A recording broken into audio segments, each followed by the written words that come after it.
Hello, എല്ലാവർക്കും ഇന്നത്തെ വീഡിയോയിലേക്ക് സ്വാഗതം.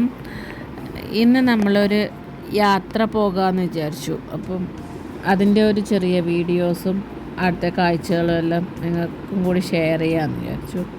നമ്മൾ ഫാമിലി ആയിട്ടാണ് ട്രിപ്പ് പോകുന്നത്.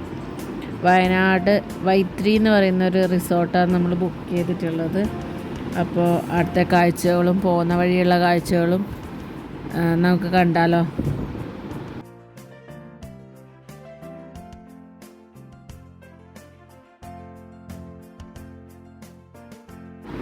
അപ്പം നമ്മൾ തളിപ്പറമ്പ് സ്റ്റാൻഡിൽ പോയിട്ടാണ് ബസ് കയറിയത്.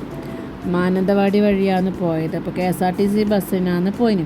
അപ്പോൾ നമ്മൾ കുറേ വീഡിയോസൊന്നും എടുത്തിട്ടില്ല, കാരണം ബസ്സിൽ കുറച്ച് തിരക്ക്. ഡാമിലേക്ക് പോകാമെന്നാണ് വിചാരിച്ചത്. അതിൻ്റെ ഇടയിൽ നമ്മൾ ഇറങ്ങി ചായയെല്ലാം കുടിച്ച് ചെറിയ കടിയെല്ലാം കഴിച്ചിട്ടുണ്ടായിരുന്നു. കാരണം രാവിലെ ഒന്നും കഴിക്കാണ്ടാണ് ബസ് കയറിയത്. വൊമിറ്റിങ്ങിൻ്റെ പ്രശ്നമുള്ളത് കൊണ്ട് ഫുഡ് അധികം കഴിച്ചിട്ടുണ്ടായിട്ടില്ല. പിന്നെ നമ്മൾ പടിഞ്ഞാറത്തറ സ്റ്റാൻഡിൽ ഇറങ്ങി അവിടുന്ന് ഒരു ഓട്ടോ പിടിച്ചിട്ടാണ് ഡാമിലേക്ക് പോയത്. ഡാമിലെത്തിയപ്പം നല്ല തിരക്കുണ്ടായിരുന്നു.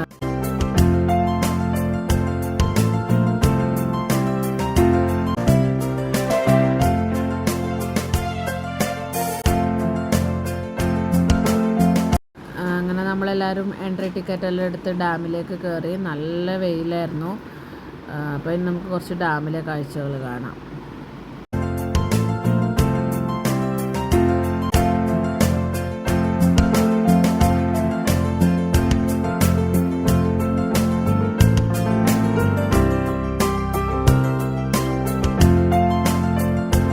നമ്മളിപ്പോൾ ഈ വീഡിയോയിൽ കാണുന്ന പോലെയൊന്നുമല്ല, അതിനെക്കാട്ടും ഭംഗിയായിരുന്നു നേരിട്ട് കാണാൻ വേണ്ടിയിട്ട്. എപ്പോഴെങ്കിലും വയനാട്ടിൽ പോവുകയാണെങ്കിൽ ഈ ഡാം എല്ലാവരും വിസിറ്റ് ചെയ്യണം.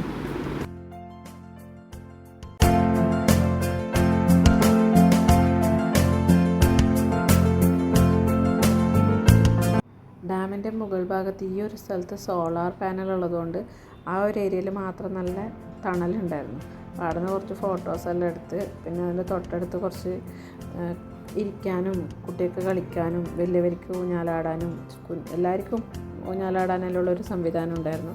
അവിടെ പോയി കുറച്ച് നേരം ഇരുന്ന് വർത്തമാനമെല്ലാം പറഞ്ഞ് നമ്മൾ റിസോർട്ടിലേക്ക് പോകാൻ വേണ്ടി റെഡിയായി. പിന്നെ ഫുഡും കഴിക്കണം, ഏകദേശം ഉച്ചയായി.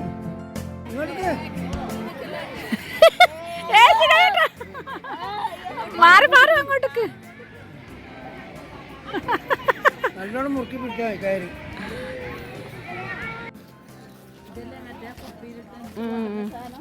അതന്നെ.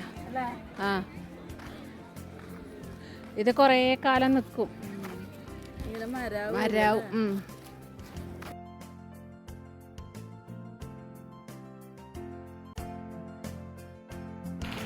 അങ്ങനെ ഡാമിൽ നിന്ന് ഇറങ്ങി സ്റ്റാൻഡിൽ തന്നെയുള്ളൊരു ഹോട്ടലിൽ നിന്നാണ് കഴിച്ച ഫുഡ്. ആദ്യം പൊറോട്ട ഓർഡർ ചെയ്ത്, ബാക്കി എല്ലാവരും ബിരിയാണി ഓർഡർ ചെയ്തു. അങ്ങനെ നമ്മൾ ഫുഡെല്ലാം കഴിച്ച് നമ്മൾ റിസോർട്ടിലേക്ക് പോകാൻ വേണ്ടി വീണ്ടും നമ്മുടെ ബസ്സിലേക്ക് കയറി. ലൈൻ ബസ്, അവിടെ നിന്നൊരു ലൈൻ ബസ്സിനാണ് കയറിയത്. പിന്നെ ഞാനും മോളും കൂടെ ചെറിയൊരു വീഡിയോ ബസ്സിൽ നിന്ന് എടുത്തു. അവൾ റിസോർട്ടിൽ പോകാൻ മെയിൻ കാരണം അവിടെ ഒരു പൂളുള്ളതാണ്.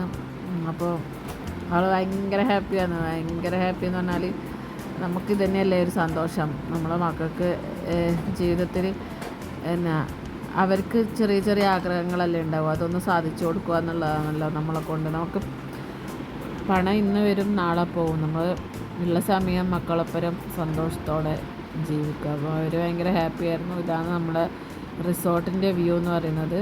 അത്യാവശ്യം ചെറിയൊരു ഫാമിലിക്കെല്ലാം എൻജോയ് ചെയ്യാൻ പറ്റുന്ന എല്ലാ സംവിധാനവും അവിടെ ഉണ്ടായിരുന്നു. ഫസ്റ്റ് തന്നെ അവർ പോയത് പൂളിലേക്കാണ്.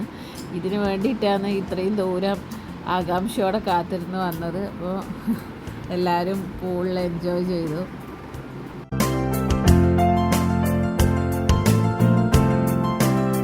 അങ്ങനെ പൂളിൽ നിന്നല്ല എല്ലാവരും കയറി. പിന്നെ ഒരു കട്ടൻ ചായയെല്ലാം കുടിച്ച് കുറച്ച് നേരം റൂമിൽ എല്ലാവരും വിശ്രമിച്ച്. കുറേ ട്രാവൽ ചെയ്ത് വന്നതല്ലേ. പിന്നെ അത് കഴിഞ്ഞ് ഞാനും ഹസ്ബൻഡും കൂടെ ഒന്ന് ടൗണിലെല്ലാം കറങ്ങാൻ ഇറങ്ങി. ആ സമയം അച്ചാച്ചനും മക്കളും കുറച്ച് നേരം ക്യാരം ബോർഡെല്ലാം കളിച്ച്.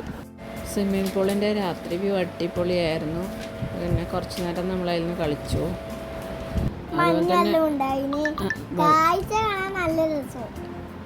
വെള്ളത്തിന് നല്ല തണുപ്പും ഉണ്ടായിരുന്നു. അതുകൊണ്ട് തന്നെ പാറക്കുട്ടിയെല്ലാം വിറച്ച് കുറേ സമയം വിറച്ചിരുന്നു.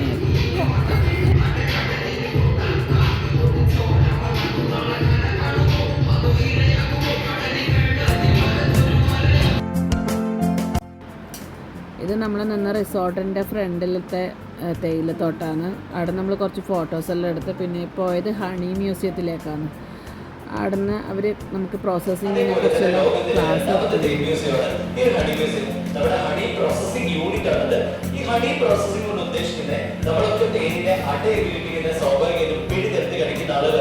ഇങ്ങനെ പിടിതെടുത്ത് കഴിക്കുമ്പോൾ ഈ അടയിൽ ഇതിന്റെ പറക്കാൻ പറ്റാത്ത കുഞ്ഞുങ്ങളുണ്ടാവും, ഇതിന്റെ ലാർവകൾ, ഇതിന്റെ മുട്ടകൾ, ഇതിന്റെ ബോഡി പാർട്സുകൾ, ബോഡി വേസ്റ്റുകൾ, ഇങ്ങനെ ഒരുപാട് വേസ്റ്റ് ആയിരിക്കും, ഇതിലൊക്കെ ഇൻക്ലൂഡ് ആയിരിക്കും. പല ആളുകൾക്ക് പറയുന്നില്ല തേനതേ കഴിക്കരുത്, തേനതേ കഴിച്ചിട്ട് വയറുവേദന ഉണ്ടാവും, വയറ് സമരം ഉണ്ടാവും എന്നൊക്കെ, ഇത്തരത്തിലുള്ള പ്രശ്നങ്ങളൊക്കെ വരും. അപ്പൊ നമ്മൾ എന്ത് ചെയ്യണം? തേൻ പ്രോസസ് ചെയ്യണം, തേനിലെ വേസ്റ്റ് ഒക്കെ റിമൂവ് ചെയ്യണം.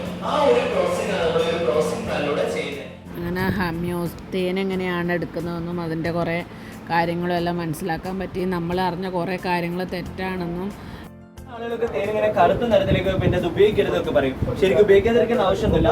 തേൻ കറുത്ത നിറത്തിലേക്ക് പോകുന്നത് കാലപ്പഴക്കം കൊണ്ടാണ്. ഈ ഒരു സ്റ്റേജിലേക്ക് തേനെത്തുമ്പോൾ തേന്റെ ഗുണവും അത് കൃഷി ചെയ്യുന്ന കടുകിന്റെ പ്ലാന്റേഷന് കളക്ട് ചെയ്യുന്ന തേനത്. ഈ കടുകിന്റെ തേൻ കഴിച്ച് നമ്മുടെ ബോഡി ഹീറ്റ് ആവും. ബോഡി ഹീറ്റ് ആയാലും ബ്ലഡ് സർക്കുലേഷൻ ഒക്കെ കൂടും. ബ്ലഡ് സർക്കുലേഷൻ ഒക്കെ കുറവുള്ള ആളുകൾക്ക് അതുപോലെ varicose vein, arthritis, joint pain ഇതിനൊക്കെ യൂസ് ചെയ്യുന്ന ധാണിയാണ് കടുകിന്റെ തേൻ എന്ന് പറയുന്നത്. അതുപോലെ നിങ്ങൾ ഇപ്പോൾ ഒരു തേൻ കാണുന്നത് ഇത് വെച്ചിട്ടാണ് അവരുടെ കൂടെ അവർ മേക്ക് ചെയ്യുന്നത്. നമ്മൾ ഈ മെഡിക്കൽ വെച്ച് ഇവിടെ ഒരു പ്രൊഡക്റ്റ് കൂടെ ചെയ്യുന്നുണ്ട്, ബിവാക്സ് എന്ന പേരിൽ.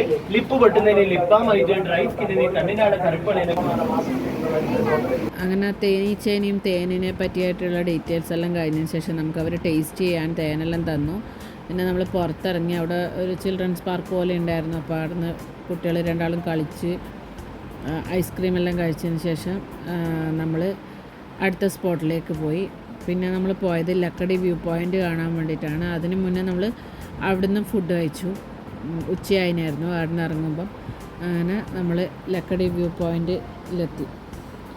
ഇത് അതിമനോഹരം എന്ന് പറഞ്ഞാൽ അതിമനോഹരമായ ഒരു കാഴ്ചയാണ്. ഒരു വട്ടമെങ്കിലും നമ്മളിവിടെ പോയിട്ട് കാണണം. അതിൻ്റെ ആ കാഴ്ച എന്ന് പറയുന്നത് അത്രയും സുന്ദരമാണ്.